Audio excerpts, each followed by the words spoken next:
identity, all the communication pack and all the communication tools are built.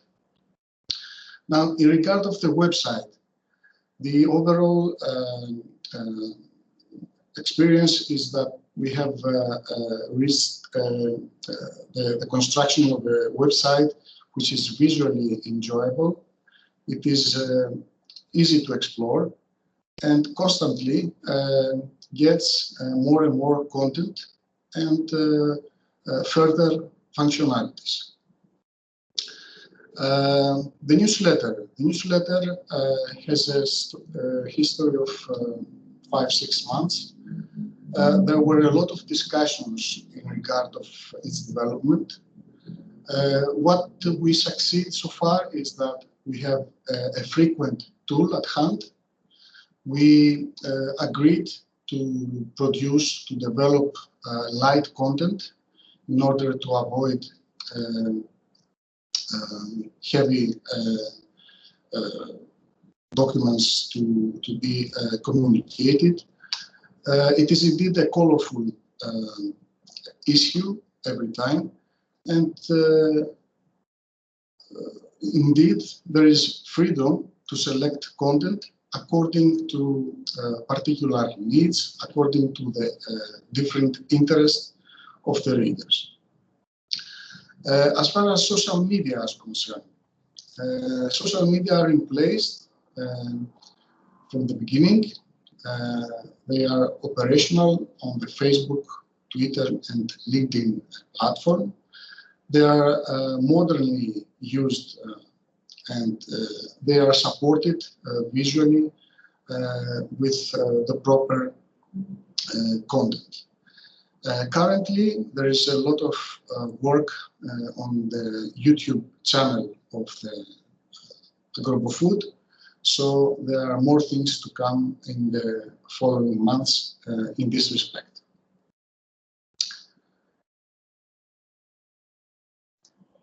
Some further areas that deserve our attention. First, the network catalog. The network catalog is extremely important for the project. It is expanding steadily.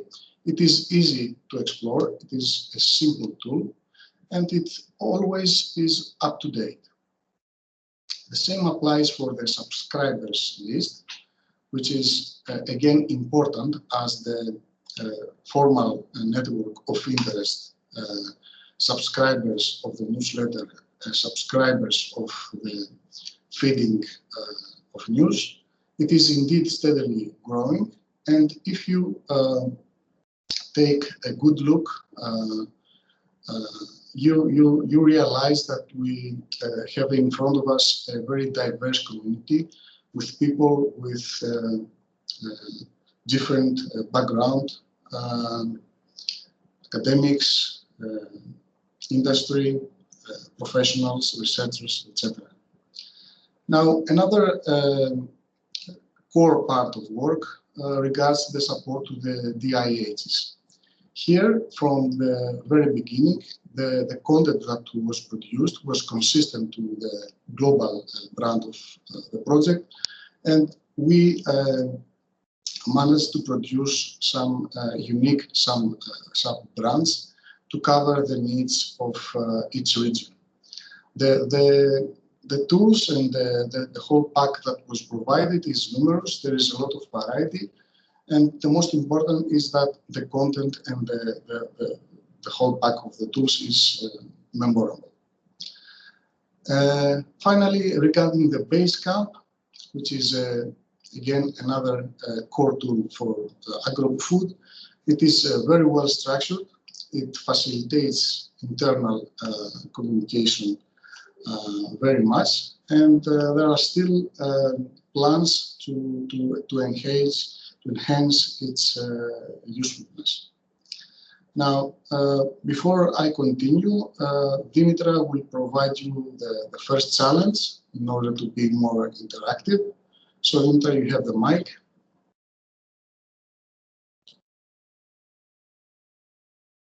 Sorry, I don't know if you can hear me now. So let me provide you with Mentimeter, sorry, with a Mentimeter link so that you can join and vote. Just give me one moment and I will put it in our chat.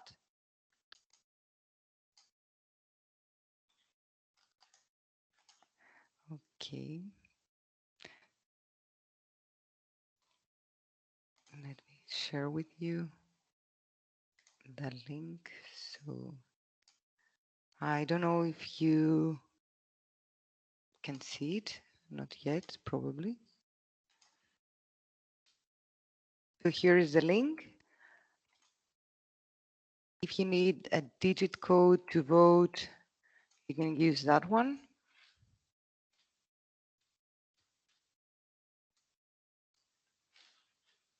So let's take a moment and tell us which tool you find most effective. Which one would you use to learn more about agROBOfood? Through which channel you usually go through to learn about our news, about anything that agROBOfood has to share with the overall system. Okay, newsletter seems to, and the website. Okay, that's very interesting for us. Very nice. The social media seem to be the last source. So, okay. It's very nice to see that we have a lot of people going through our website. Okay. I think most of the people have voted. So as we can see, the website is the main source of information for most of you, followed by the newsletter and our social media. So Manolis, the floor is yours. Right, thanks. I will close this first part by illustrating some further lessons learned, because not always things go well. For our mindset, we believe that we have to figure out what works best. In this field, we have at hand a very good monitoring repository that gives us all the input we need in order to review performance. Nevertheless, again, there are always things to improve, and sometimes things do not go as you plan them. In that sense, we certainly need to elicit information from multiple sources. The area we are working is wide. It's highly, it has a lot of science inside. There is a lot of content, a lot of information comes and goes. So we have to filter all these different sources of information and convey the right messages. Certainly, we see that we need to reinforce presence in more channels that were not initially anticipated as communication channels. For instance, Cordis is one example where we can enhance the work of agROBOfood. But also, we have to consider the global outreach of the project, also the regional reach of activities. So, yes, there are further possibilities to enhance our activities. Another thing is that we consider that for agROBOfood, a must, let's say, is to have benchmarks. We are not alone as a project. We know very well that there are sister projects. We know well that there were projects that started much earlier. we have to mimic creatively the things that are being done uh, from them and try to uh, enhance our performance. But indeed, we have to diversify, we have to differentiate our identical agROBOfood performance. Last thing I want to illustrate is that the synergies are never complete. We are a big consortium. Uh, uh, we have to think a lot how we can steadily succeed in what we call complementarity, on what we call synergies. Synergies may come from the steering committee, synergies may come from the rest of the partners, from the advisors we have, from the DIHs. So here, regarding complementarity, truly the sky is the limit. So this is somehow an introduction of the experience, these 16 months of communication operation. Dimitra, you can continue. Thank you, Manolis. So we were considering and we were discussing amongst us that the main issue, and I think that each one of us uh, came around it. So the main issue is that we are now in a new era, let's say, and we have a new challenge, and everything was disrupted very quickly in the previous months, and everything shifted. So COVID-19 has ramped up the shift toward online stakeholder engagement. It is not only that it brought uncertainty and emotional disruption to the people everywhere in the world, but suddenly we had to change the way we did things, and we had to change the way we were understanding communication, which is most of the times face-to-face or coming together in various events to discuss, to network, to see how we can create the synergies that Manolis mentioned just a few minutes before. So that shift and that disruption did not only affect how we were doing things, but it affected the way that people perceive information. So the people's information needs have evolved in a crisis, and trust was one of the most important aspects. So we were suddenly inside, locked up, and we had to understand from the various sources what was going on. And see what channels we have to use, and we had to trust the one that was providing the information, and the information that was provided. So information had to be of value, and not something generic, not something out of meaning. So as I said, as I started presenting the challenge for us, we knew that in-person meetings were irreplaceable. We had to adapt to engaging stakeholders online. We couldn't lose sight of the fact, though, that everyone is different and situations are different. And the expectation was not for online engagement to be a perfect substitute for in-person meetings. So we understand that we have to build that, and we have to shift our communication and the way that we communicate with people. And that was in the long term, because we still are not aware of when the situation is going to change. So we need to know the limitations that we have, and we need to know how to reach out to people and to make them feel engaged in the community that we are building. So I don't know, a question that kept coming many times is that if you would like to share with us a communication challenge that you have faced during the COVID pandemic, in your organization, in your teams, maybe something that you feel that goes beyond the team that you're working with, and it has to do with the overall communication with the outside audience. I will give you a couple of minutes to brainstorm and maybe share something with us.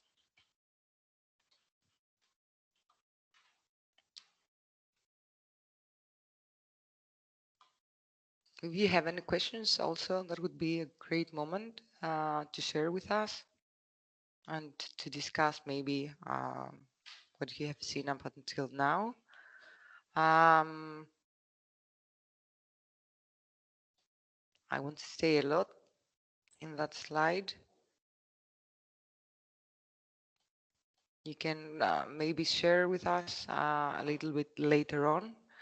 So as I said before, a new era and a shift to the way that we communicate has come. So communication actually has to be more meaningful in the sense that the user does not have to weed through what could be a mass of irrelevant comments or posts. So they don't want to put their resources and their energy to go through many information to get the information that they want. A very important aspect of the way that we now communicate is accessibility, in the sense that everything must be accessible to different audiences. So, for example, a video needs to be subtitled to give access to people that may have a disability or may have a shortcoming in any other way. Communication has to be safe in the sense that we do have to moderate the communities that we are in. This was very important before, but now it's even more important to keep the lines of communication safe and open to everyone. And this is the last point, and of course, is keeping everything open to your public, engaging with them, answering their questions, and involving them. So to bring everything together, what is our way forward? What are the things that we must take into consideration? Is what is the footprint that we're aiming at? What do we want to say to our audience? What is agROBOfood all about? What we're trying to do, but in an overall sense and in a higher level. So we still have some time and we need to excel. We need to be the best and we need to communicate in the best possible way with our ecosystem. So we know at this point what has worked good for us, and we need to repeat that and make it even more effective. And you can see that website, social media, newsletter is something that worked great for us at this first year. But we also need to empower and innovate in communication, in the sense that we need to bring more tools now and to reach a wider and wider public as we go. So one of the first tools, and this was a quick fallback for us, were webinars, where we have made the first webinar was very quickly on. So it was about the open calls. We faced a situation where we needed to communicate a lot of information to people that we would usually communicate with in events or in different circumstances. And suddenly people needed information, they needed guidance to our first open call. And we had to give them access to that information. So a webinar can keep an audience engaged in the sense that they are provided with a place to ask their questions in real time. We make sure to answer each and every question. The webinar is, of course, accessible to everyone who is registering. It can be for anyone anywhere, so everybody can join. And of course, it can be engaging for the audiences. First of all, online webinars happen online, so they are live, they are at that time, and the audience has the opportunity either to join or to miss out, and they feel this has a power of scarcity, let's say, and it's the foundation of any webinar campaign. The second reason that webinars are so powerful is conversational engagement, in the sense that with the webinars, as I said, the audience gets a voice. They can chat, they can vocalize opinions, they can ask questions, they can answer questions, and more. So when someone is asking questions and chatting with us about what they are being taught, they are more focused, they are more engaged by default. So webinars can generate new leads, and people are already familiar with the opportunities to learn more information through the webinars. I don't know. This is a very interesting question for us. If you have already participated in any of our webinars, so except the open calls, which we had 3 webinars, we had a very interesting webinar on the DIHs, on our digital innovation hubs. Another one was on ethics, which was very, very interesting. And our last one was about Dutch robotics, where we actually had quite a nice turnout of 150 people. So I believe that we are working towards building a very, let's say, loyal audience for our webinars, and we are trying to figure out what the next steps would be. Okay, so that's interesting. Okay. So another thought, let's say, that we have, it's podcasts. So humans think in stories, and podcasts are stories. Podcasts make information personal. The content is communicated directly to your listener, either verbally. So it's an intimate way of getting information. It's like reading in a very different way. Podcasts are also convenient and easy to consume, in the sense, once somebody is subscribed, they can just have it in their phones or in their laptops. They can stop it, and they can revisit when they are ready to hear more about the issue or the topic. So you can listen to it anywhere, anytime. They are portable. Once listeners decide what they want to hear and when they want to hear it, they will come back. So um, we are competing for that audience, for their ears and their eyes. But again, podcast is an excellent chance to actually provide more information to a different audience and expand the network and what we are trying to do and the messages that we are trying to get across to different people. It's a very interesting thing that with the situation that has come up right now, um, the ways to engage the audience may be very, very different. And this will be your next question as well. So there was a discussion ongoing about how we can make people feel more involved in what we are doing, in the tools that we're using, and give them a better sense of the community that we're trying to build. And we think that it will be very interesting to hear from all our users what would be the topic that they would like to discuss in the first ever podcast. And this is just to um, test our theory and to see how this can work. And we think that people have specific issues and they want their voices to be raised. So we will use all the different channels to help them raise those questions, and we will be here to answer them. Yes, indeed. Okay, Ross. Okay, SME experience of AI. Okay, innovation experiments. Yes, that would be a very nice topic as well.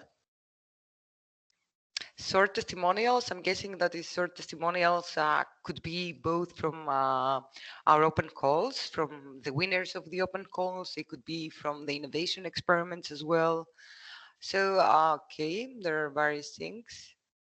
Okay, ethics. It was, we have already done a very, very interesting webinar, but I think that it would also be a very interesting podcast. Indeed, and there were many, many questions from people in the ethics workshop. It seems to keep the conversation going.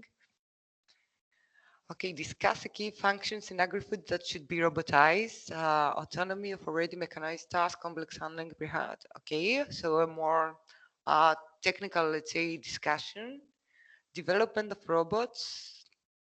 Okay, that's all very, very, very interesting topics, and thank you for sharing with us. And I think that in a series that we can create, we can answer each and every question, and we can soft robotics again. Okay. I think the Wageningen team that was part is here today, so that's an issue that we will have to discuss again. Perfect. I think that there are all very, very nice ideas, and I think that we should address all those questions and see how we can address each topic um, to the convenience and to the liking of our audience. So thank you for sharing. I will just proceed with the next slide, but Manolis, maybe you can say a few words on that one. Yes. Regarding video abstracts, this is another field that we are discussing with Dimitra as we consider the way forward. So what we are saying is that indeed the video abstracts are a digital tool, so they can be easily everywhere. Also, it is a modern tool that anybody can comprehend and conceive totally. Another possibility is that videos are normally visually attractive. A lot of visuals can be accommodated and included. They are short by definition as video abstracts. They are easy to develop because they are small and do not need a lot of effort. And in the sense that we need to have a great number of them, they have to be numerous. As they are easy to develop and easy to translate, it is an advantage, it is a good tool to use. Furthermore, video abstracts are a good tool to communicate, disseminate, and why not provide knowledge to the outside world, be furthermore educational. Last thing is that the video abstracts are the ideal tool to summarize the project progress. Imagine a paper, imagine an experiment, imagine a sophisticated deliverable, a complicated report. So these are our considerations regarding video abstracts, and we are preparing certain plans for the months that will follow. So it's something that we've been also working as a way forward. Another tool that we are setting up, and it may answer to the question that we have: why not use more blog vlog setup daily videos of one project instead of a video abstract? So we are working on that. We are working now on setting up our YouTube channel. First and foremost, being owned by the largest search engine definitely has its advantages. So if your video is properly optimized with relevant keywords, for example, it can reach the right audience, grow the visibility of your project, and boost, let's say, the reach to the audience. So as you all know, we're talking about YouTube. It's quite obvious. It's one of the most populated websites ever. It's actually the third most visited after Google and Facebook. And there are more than 1 billion active users on this social network who spend many, many hours on a monthly basis, watching all kind of videos. So what we are trying to do is take all the content that we have and put it on YouTube. We're working towards uploading more videos as we go. The first one was on the open call, which was quite some time ago, and that was to um, make it easier for the people that wanted a little bit more information. So the videos not only have the process of the open calls, but the Q&A sessions. And for people that did not participate at this point, they could watch later and find more information on the process in the video. We are planning on uploading a wide range of content from webinars to our own innovation experiments, so the short videos. And a thought that we have is about live streaming one of our events, probably in YouTube. About blog or vlogging, it's also something that we are considering. We will see how the content will go, and we will see how we can uh, make the next step and the way work our way towards creating something more continuous, let's say, uh, in the next couple of months. So another tool that we think it's quite important for us to reach out, and it is partially already a part of what we do because we're reaching out to the different audiences, but they are the polls and surveys that we have done up until now. It's are very specific. So we need to open that up and give a platform and a voice to our followers in general, to every stakeholder group, let's say. So in polls and surveys, in a very thorough study that it was done, it was found that 87% of survey takers or poll takers want to have a say in the future of a product or a service, meaning that during this time the focus is shifting, and users want to be a part of what is done of the process. So we need to make sure that we do it for our users and for every stakeholder throughout our ecosystem. We have already set it up, and it's something that we are going to promote a little bit more in the following months. We have set it up a system for DIHs, which is very important, and it's very important for us to get more information from the people that use the services. But I think it's important to raise other issues and other topics, such as, for example, the open calls and the experience that the people had with it. So we need to get feedback about each and every bit of what we are doing and try to assess that information and reevaluate the way and the content that we are sharing with our public.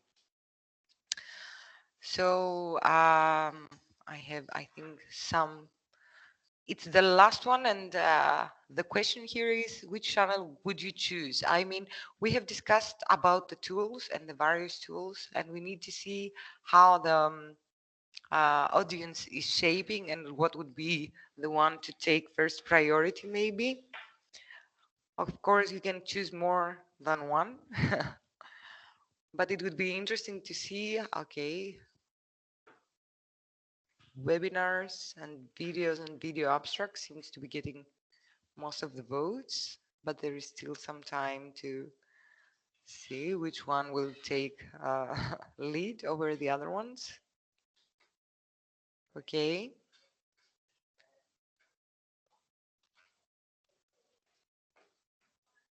It's very nice to see that webinars and what we are already doing is getting so much traction, and that people would like to see more of what we have to say, and the people, and to give a face behind the agROBOfood, because it's very interesting that in the videos you can see all the people that are participating and they are doing the work. So I can understand the lure in webinars. Okay, that's very interesting. Thank you all for voting.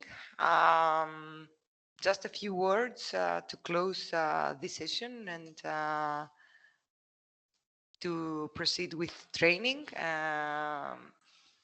I think that what is the lesson that we can learn from what we have presented here today is that we need to raise topics of interest to people, and we need to engage them to identify those topics. So we need to give voice to our audience through multiple platforms and through multiple channels. We need to engage them on the various activities that we do, because they may have an idea on one aspect of what we're doing, but not in others. So we need to get various things out there. We need to bring more recognition and awareness to agROBOfood and what we are trying to do, because behind the brand and behind the communication, there is a goal. So we need to get people acquainted with what robotics in the agri-food sector mean. And we need to keep growing our network, no matter what the challenges are. So that's the most important lessons, the most important lesson that we have taken during this pandemic, is that we need to stay alert, and we need to help people share their ideas and get the information that they need. I don't know if there are any questions, because I only see one in the chat box.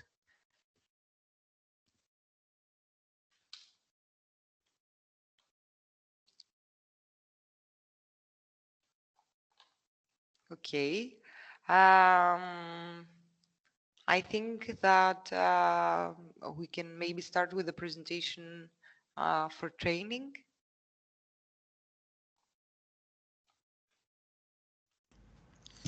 Please, Manya. Okay, thanks, Dimitra. So good morning, everybody. Me and my colleague from VER, Thai Salma Kinders, will present the next part of this session, which is about the training programs. So let me share my screen.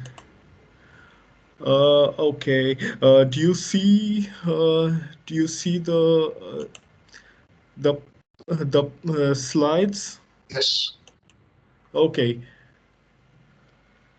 Okay, basically what we are going to present in this presentation is about some of our findings that went into making the deliverable WP 1.13, which is on the available training programs within the agROBOfood network. So I will start by motivating what we are trying to achieve, and then explain a bit on the search methodology that we used to catalog the relevant courses and trainings, and then some findings on the result of our search, and we will end with a short exercise which is part of the follow-up steps, that is to identify what are the training needs or what are the gaps that are present right now. So the question that we want to answer is that what are the relevant training courses that are already available within our network? For example, certain partners may be requiring trainings in some areas on technology, whereas others may need on the other services, that is business or ecosystem.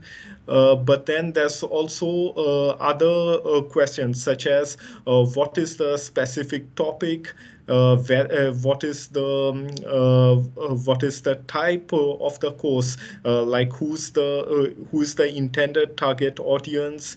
And we also thought it would be relevant to also look up relevant courses outside the consortium. So this was all information that we were looking for. And we have organized what we are looking for in terms of the country of the organization which is providing the course, and the regional cluster, then the location and the language. Of course, all this is changing because we had started this exercise in March of this year, shortly before the COVID-19 pandemic. So especially the part of location is not, it's something that we also need to find out whether it's still a criterion, or, since everything is moving online. Okay, so the methodology that we followed was that we picked up the list of the consortium partners, uh, including the associate members, and we ran a search over the available websites of all of these organizations that include both universities as well as non-academic groups such as companies. And we also searched through other sources such as summer school listings, online course sites such as Coursera and edX. And the information that we looked for, we cataloged into an Excel spreadsheet that is available on Basecamp. I will I wanted to include a screenshot, but it's actually too wide to include in a PowerPoint slide. But if you are interested, you can have a look at it on Basecamp. And once we have this catalog, we applied some analytics using Python for big data that allowed us to derive some conclusions, to see some trends and derive some conclusions that we will be presenting next. The data that we have cataloged includes, we found 94 of these courses, and we have information on the course topics, such as what is the specific area of the course, then who is the organizer, what is the type, whether it's a summer school or whether it's a corporate training, or whether it's training that's offered by a company to its clients, or whether it's an academic course such as a master's level course or a bachelor level course. And then the location, as I said, this is something that's evolving. The language, which is an important criteria, and the costs and the pre-qualifications. So the first graph, that's from our findings from the result of applying the Python analytics, shows the breakdown of the number of courses by the three services. So we have here that we have overwhelming majority of the courses are available in topics related to the technology service, and the number of courses available for business and ecosystem are much lower. Then by the specific topic, again, we see that this is reflected in the topics that have the most trainings. By far, the topic that has the most trainings which are relevant for the agROBOfood project is robotics. Then data science comes close, but again, the topics related to business and ecosystems, such as entrepreneurship or sales or management, are quite few. And then the types of courses, we found that the largest number is the summer schools or short courses, but there's almost an equal number of MOOCs, that is the massive open online courses, such as the ones on Coursera or edX, and there are 23 of them. And this is something that's quite relevant in this time during the pandemic. And next come the academic modules, such as the BSc or MSc modules. Most of these are from the academic partners, but the reason we are including them is that they can be adapted. Maybe a shorter version can be made as a training by including only the relevant parts for a practical implementation. Now this is an important slide in these times. Right now, overall, considering all the three services, there are more than twice as many in-person or in-location courses than the online ones. But the online ones also include webinars and MOOCs. But if you have a look at the breakdown in terms of service, we see that again, there's still an imbalance in both the online as well as in-person trainings for the business and ecosystem services. And within the consortium or external, while considering this kind of a breakdown, we found that there are roughly 1/3 of the relevant courses were from outside the consortium. That's from such as from Coursera or from universities which are neither consortium partners nor associated members. We see that the same trend in terms of the imbalance for the business and ecosystem services extends here as well. Of course, if we consider the external training courses, then we see that there are more offerings for the business and ecosystem services. So I will, for the rest of the presentation, I will pass the word to my colleague Thijs, who will take it from here. Thijs, the floor's yours. So yeah, if you can just keep sharing it, that's easier. Okay, so then I'll move the slides then. Yeah, that's fine. Okay, yeah. Oh, sorry about that.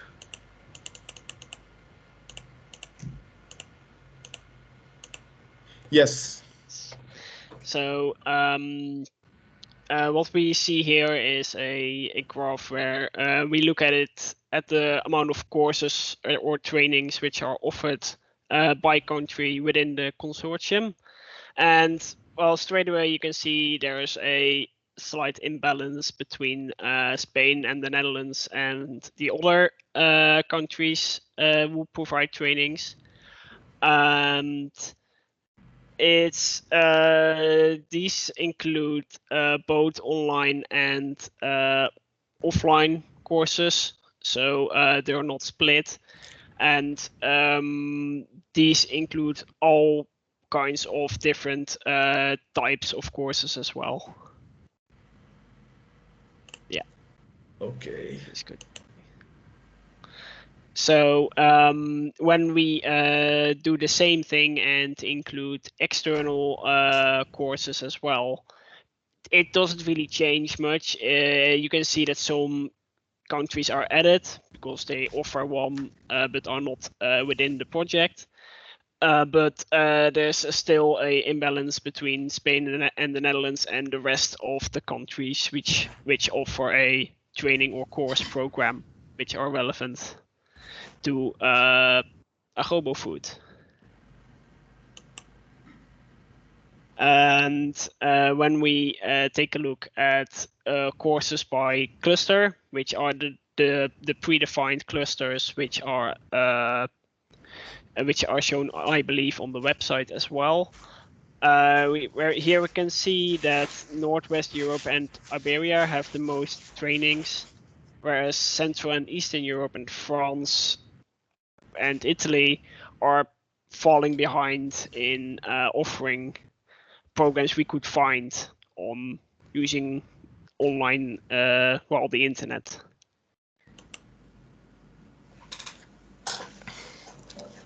And if we take external offered courses into account, it does not change the overall result. It still remains the same. I want to add one thing here. One of the reasons why in this graph, France and Italy and the Central Europe clusters are entering is that there are some universities which are partners of some of the consortium members. So and these universities, but maybe not the research center, they did have some relevant courses such as a bachelor or a master's module. So that's a reason why Central and Eastern Europe, which was not in the previous slide, is now having some numbers here. Okay. Yes, thank you. If we take a look at courses sorted by language, you can clearly see they are it's dominated by the English language, and there is a fair amount of Spanish and Catalan, I think is what you said, are available as well. And I have, while getting the information I got from, I got some notice that for some training programs which are offered, it is necessary to provide them in other languages next to English. For example, if they are if they take place at a farmer themselves, which may or may not speak another language such as English beside their main language.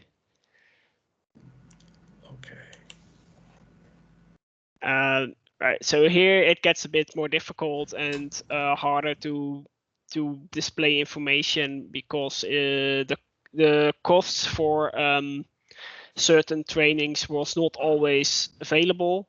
It was not available or accessible.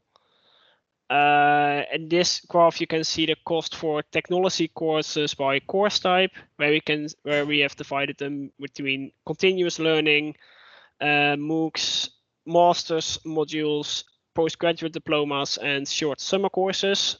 These are not all of them, because for some of them there was simply no information available, so we did not put them into the graph. And as you can see, they are very straightforward prices, except for the short and summer courses, which vary a lot.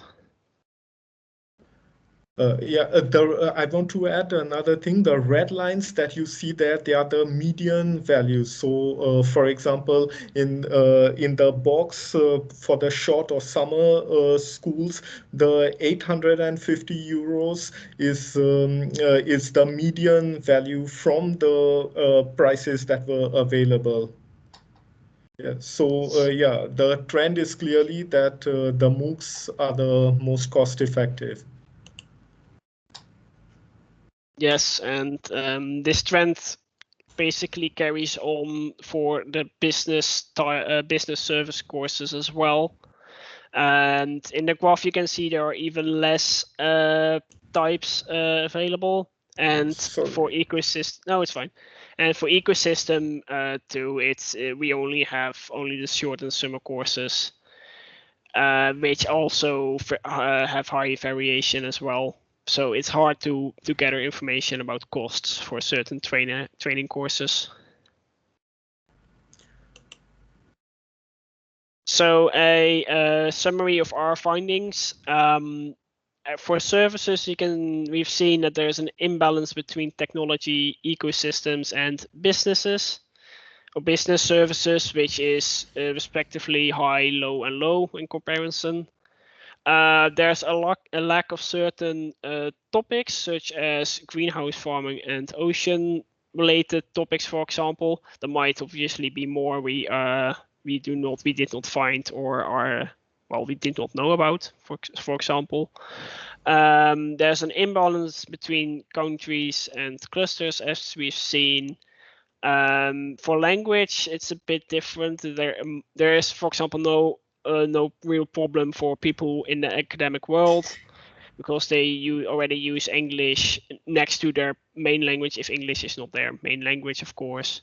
But there might be a potential problem for SMEs or farmers or other persons involved in the training, which do not speak English at all, or have limited speaking in other languages next to their own language.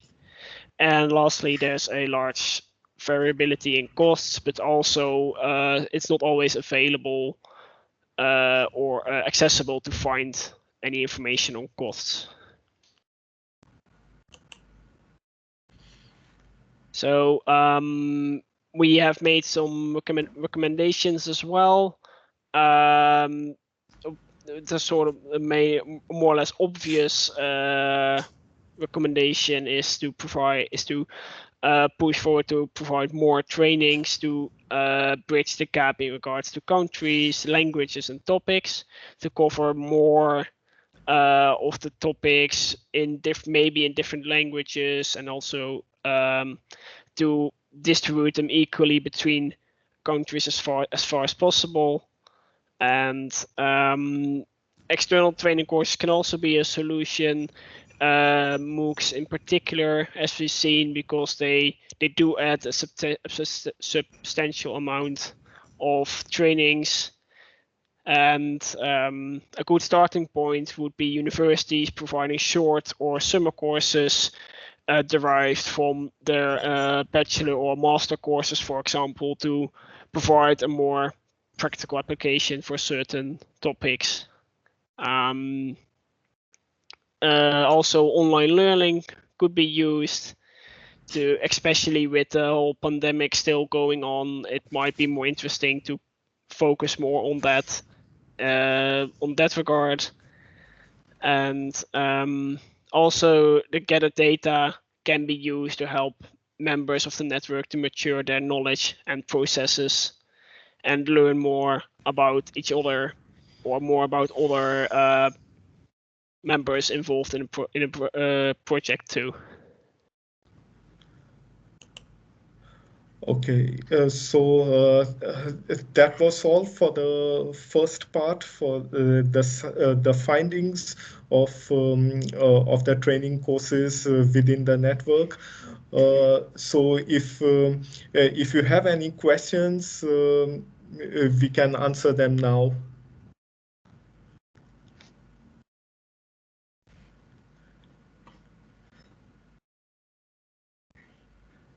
Before the next part, we will go on to an exercise similar to the audience polling that Dimitra has included in her presentation, but we kept all that for the end. So if anybody has questions now, we can answer them before going on to this part.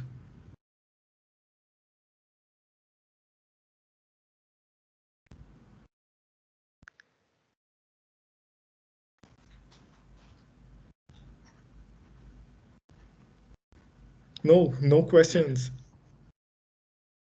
Maybe they will come after a little bit. Okay, all right. Then let us go on to the next part. So now the next the follow-up work from this work on the training programs is to identify what are the training requirements, what do the partners in the project need out of training, and where are the gaps available. For example, it might happen that one particular partner may need some training in a particular topic that may not be available in-house, but some other partner from the network may have it. So it is to answer these kind of questions that we are going to do this next exercise, which is finding the training needs. So I will now request everybody to go to the site slido.com. You can join. You can open this site slido.com or use the QR code on your phone.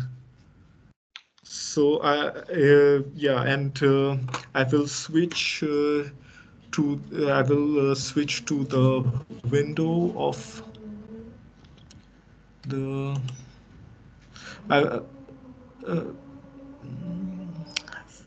Yeah.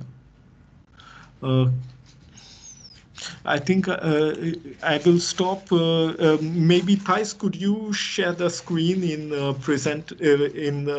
participant mode so that everybody can see? How it should look like?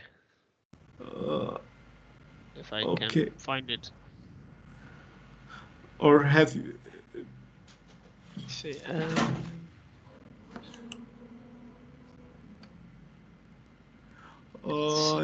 share content. I have to find the right screen.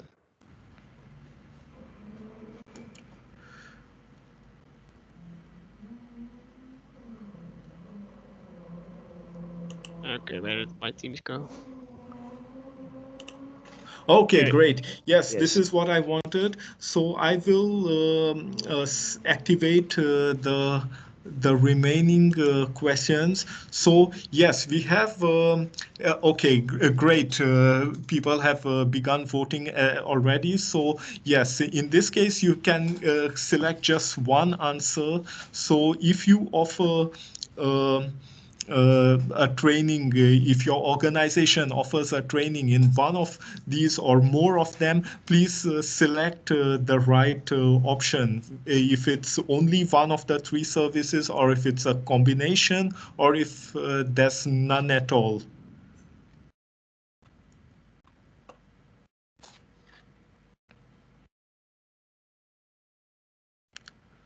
Okay, so right now, 2 or more services is leading. And as expected, technology only also has a large number of votes.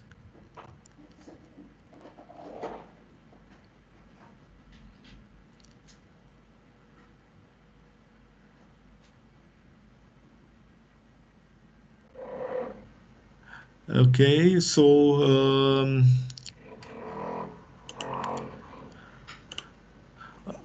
wait a second.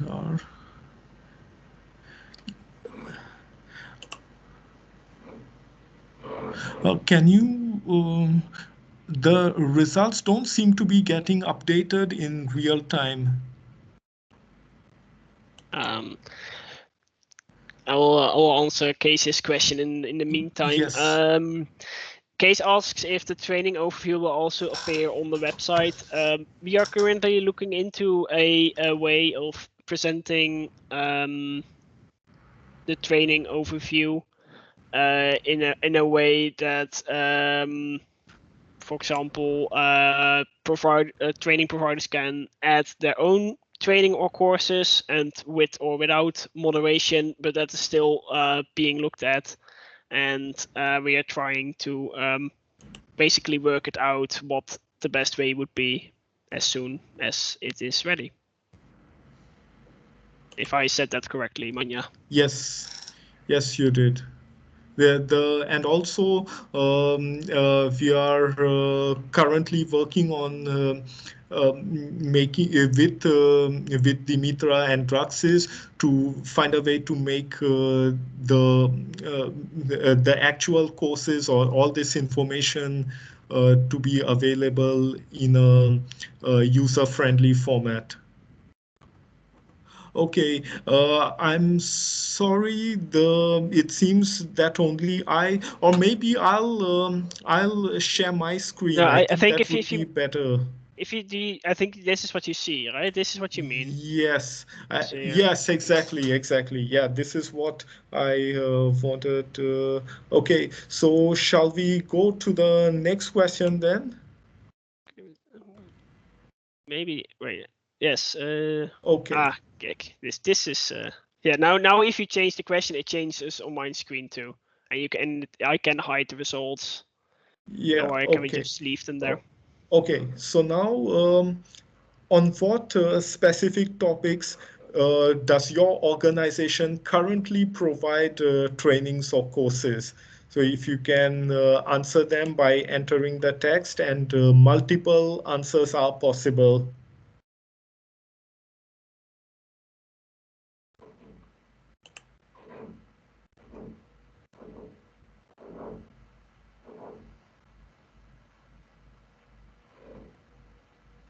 Yes, I do show.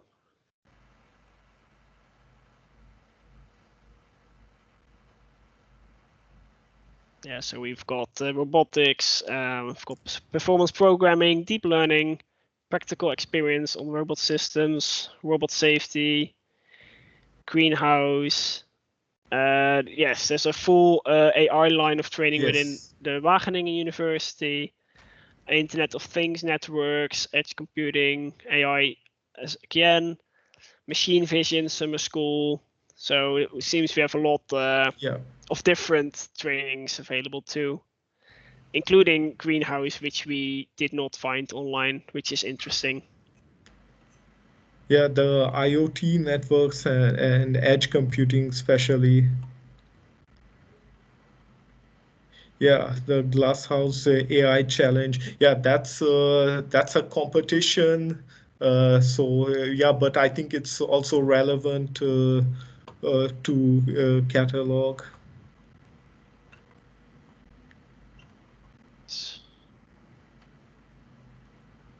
Field robot event. Yeah.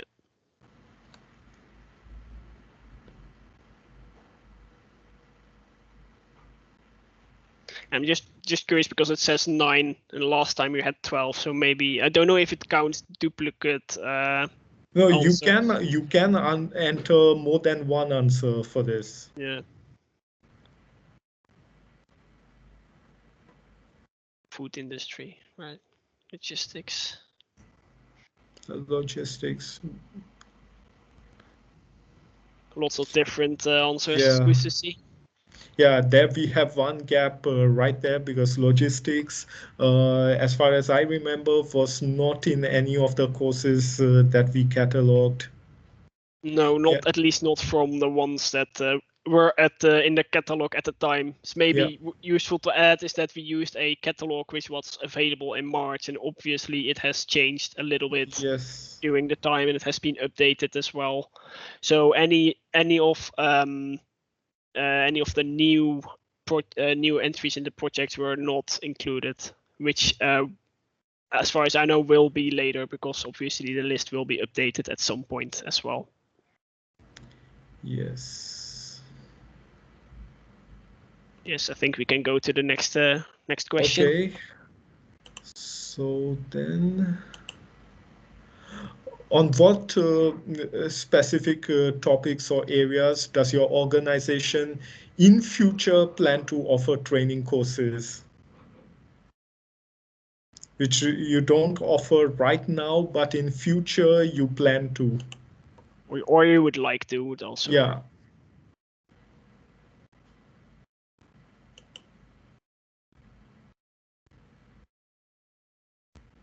because anticipating what might be required in future is something that's important to consider. Development of robots, mechatronics. I think we also saw that in our catalog too. Yes. More domain-specific workshops or webinars, agriculture. So that's a wide topic. Just to long life education means that would be something like continuous learning, I suppose. Yeah. Simulations. Yeah. Also a new one. Also, I don't think we have seen simulations. Simulations is also an important topic, especially with digital twins. That is something I did not come across any course on that in our catalog, but it's being used increasingly. Yeah, simulated or synthetic data sets.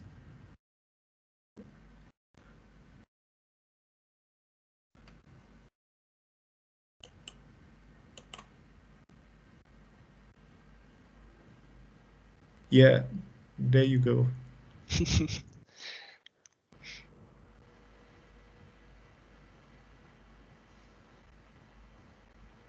Yes.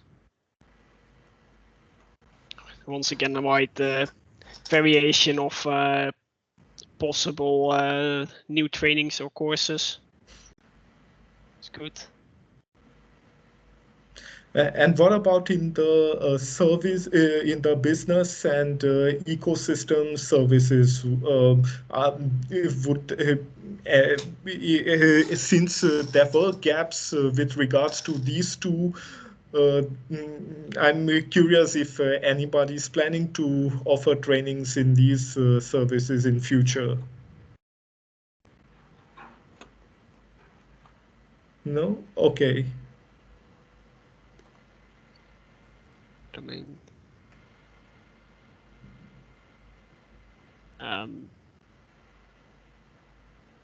Yeah, the question actually is, what is the specific domain? That was actually our question. If you could write something on that, that would make it clearer.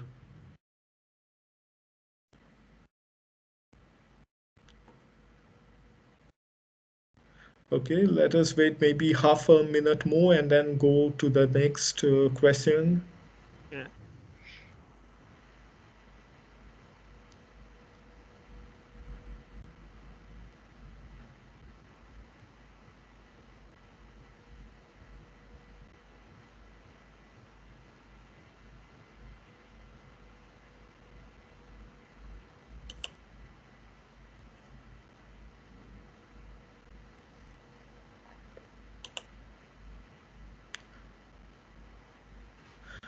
Okay, I think let us move on to the next question.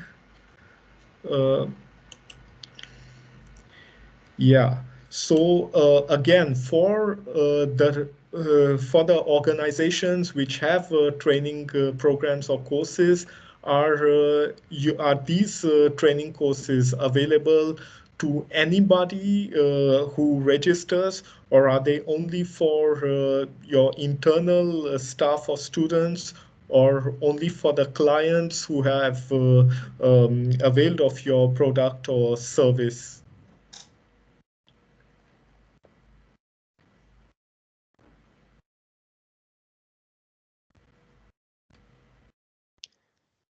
Seems like a pretty straight answer so far. Yeah.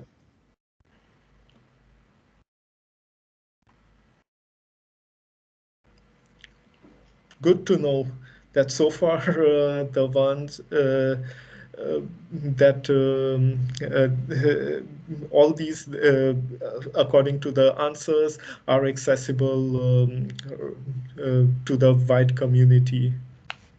Yes, that means that. Yeah, that helps. Yeah, it also means that there's less of a chance we, for example, missed certain trainings because they are not widely available, which Yeah. is a good thing to know.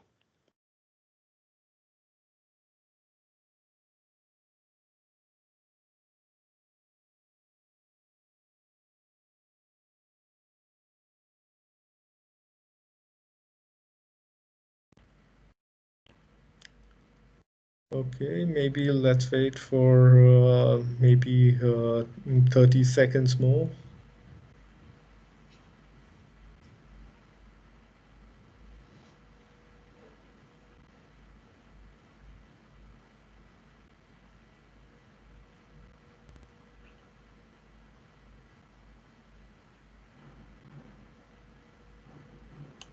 Okay, so let's go to the next question, which you need to enter the text. In what languages are these training programs available? You can write more than one answer.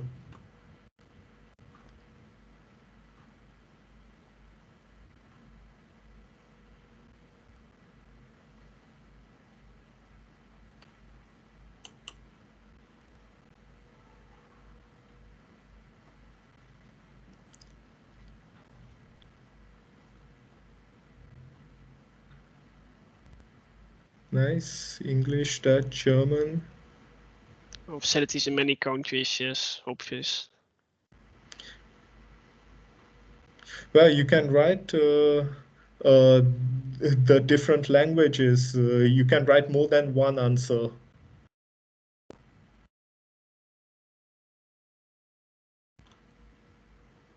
For those who do not know, Zeeuws is a dialect of the Dutch language.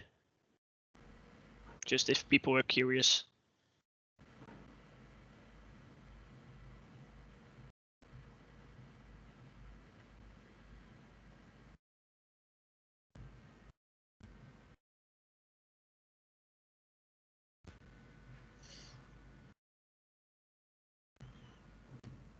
Yeah, that's good if there can even be training in a specific dialect, because then it's that could help localize. That could be training within a localized context.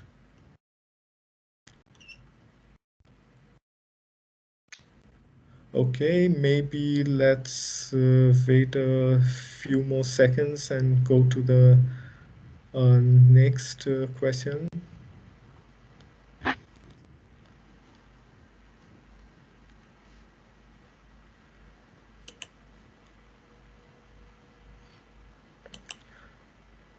Okay, so as a training provider, have you encountered any problems or issues or gaps within these training programs?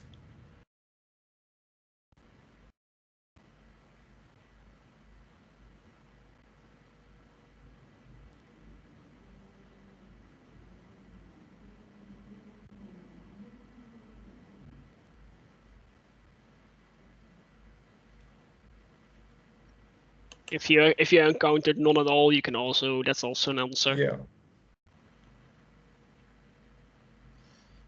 Yeah, get a clear picture of training needs. That's precisely what we are trying to achieve with this exercise and with the follow-up work.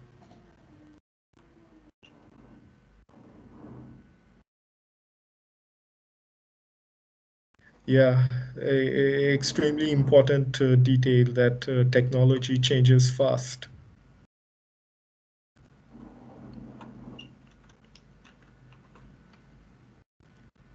I'm assuming that availability of presentations means for the person who are following the training program, I suppose. Sometimes you would like to look, I can see that you would like to look back at a course you've taken, and if the presentations are not available. Yeah, but so this question is as a provider. So this is from the point of view of the one who's providing the trainings.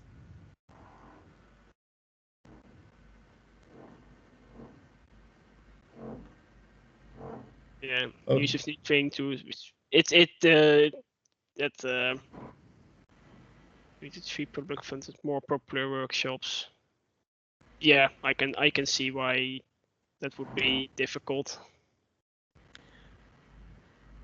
Yeah, and from my personal experience with some of the teaching work here at VER, also, yeah, it's good if we can use new training tools such as MOOCs or videos, because because the corona virus situation caught everybody, and everyone had to suddenly move all the material to videos. So, and that took a fair bit of effort.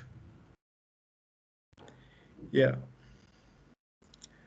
Okay, maybe we'll wait a few seconds more and then go to the next question. Now, I think the next ones are from the point of view of, yeah, okay. The last one for, there's one more for the training providers, and then there are three more questions that is from the point of view of a training seeker. So that's, and then we are done. Yeah. All right, I think let's go to the next question. So as a training provider, in your opinion, which of the following best describes the possible solution or the state of the possible solutions to these, to the problems or gaps that you encountered?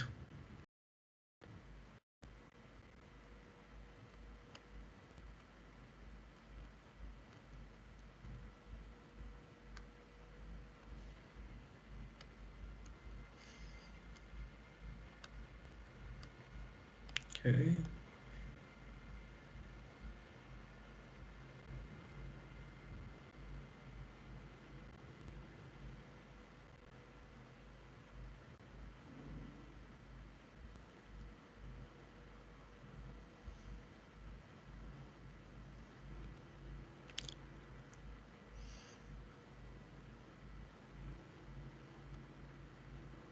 Yeah, we want to try to avoid a situation where organizations individually are reinventing the wheel in terms of these type of solutions. So that's why if there's some solution within the network that can be taken advantage of, that would be the ideal case.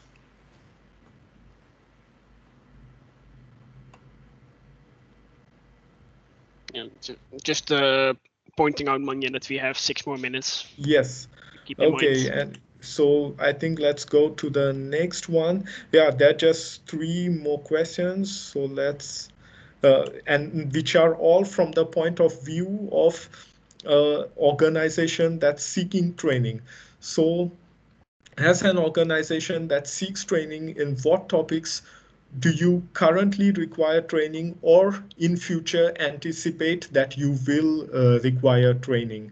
You can type more than one answer.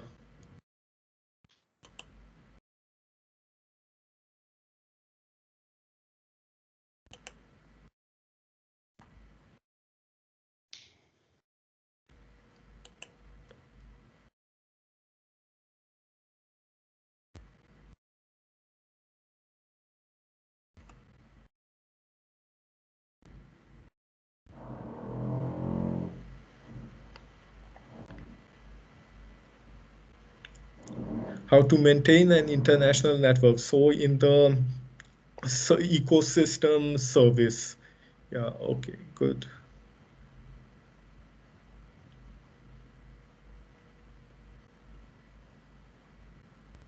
It can also be like specific topics to the to technological domain. For example, if you have in-house, you have good expertise in the specific plant science, but you need certain training in the technological part, such as the robotics or digital phenotyping, you could mention that.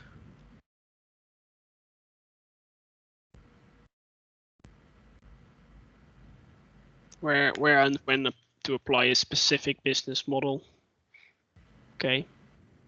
Yeah, that's also in the business service. Yeah, sensor development.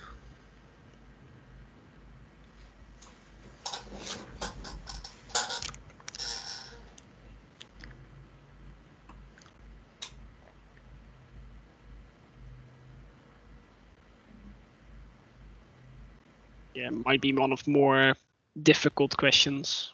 Just might be hard to anticipate the few. Yeah. Value sensitive design methods.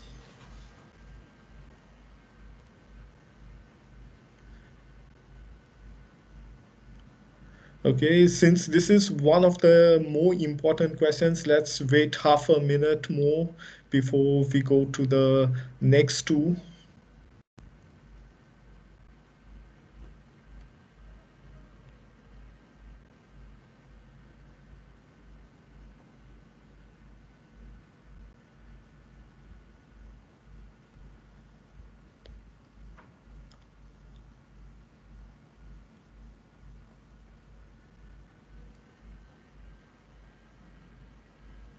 Okay, so I think let's move on because we are close to the end. So now this is a simple question, which is just multiple choice. Which do you prefer, online or in location?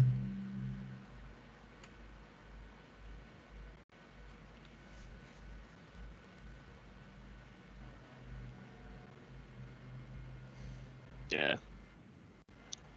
Sort of as expected, really. Online courses are preferred now. Yeah. Yeah, very clear answers.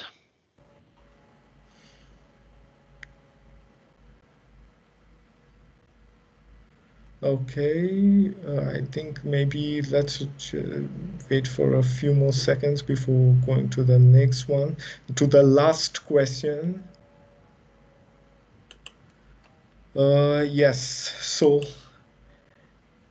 as a training seeker, in which language do you require training? I see that there are few people who have left, but yeah, if you could mention from the point of view of your organization, in what language would you require training?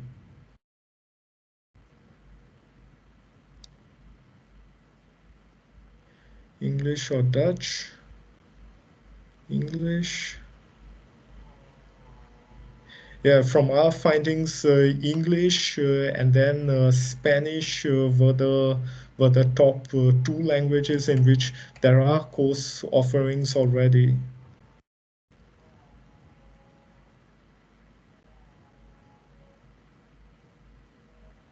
English or Spanish, yeah. Yeah.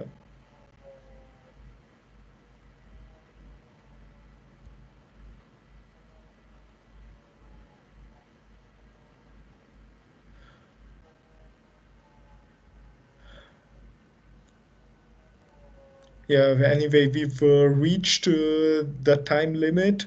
So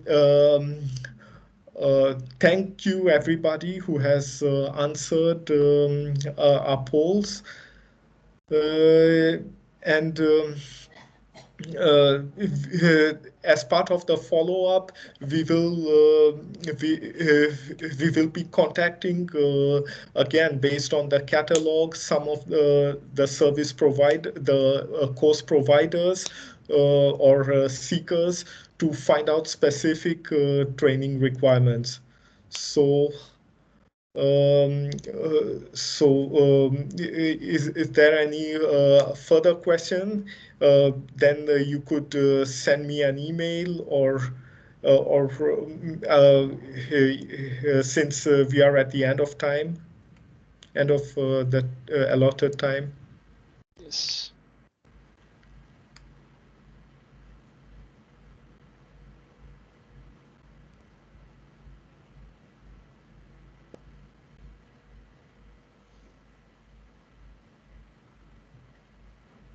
Yes, then I suppose I don't know who's going to take the initiative to close the meeting or have a little end talk about it. But thank you very much for, as Maya said, for listening and for answering our questions, and it will help us out to start on the follow-up.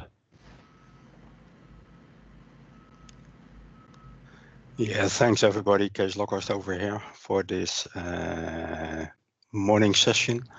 As part of the Digital agROBOfood meeting week, tomorrow we will have our last session, and that is fully dedicated to our regional cluster teams, who will discuss more or less what they found out this week and how they can proceed.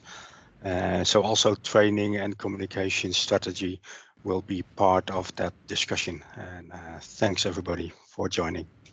One final question, Kees. Should we upload our slides somewhere? Yeah, definitely. You will get a mail for it. Yep. Okay, great. Okay. Thanks everybody. Bye. Have a nice afternoon.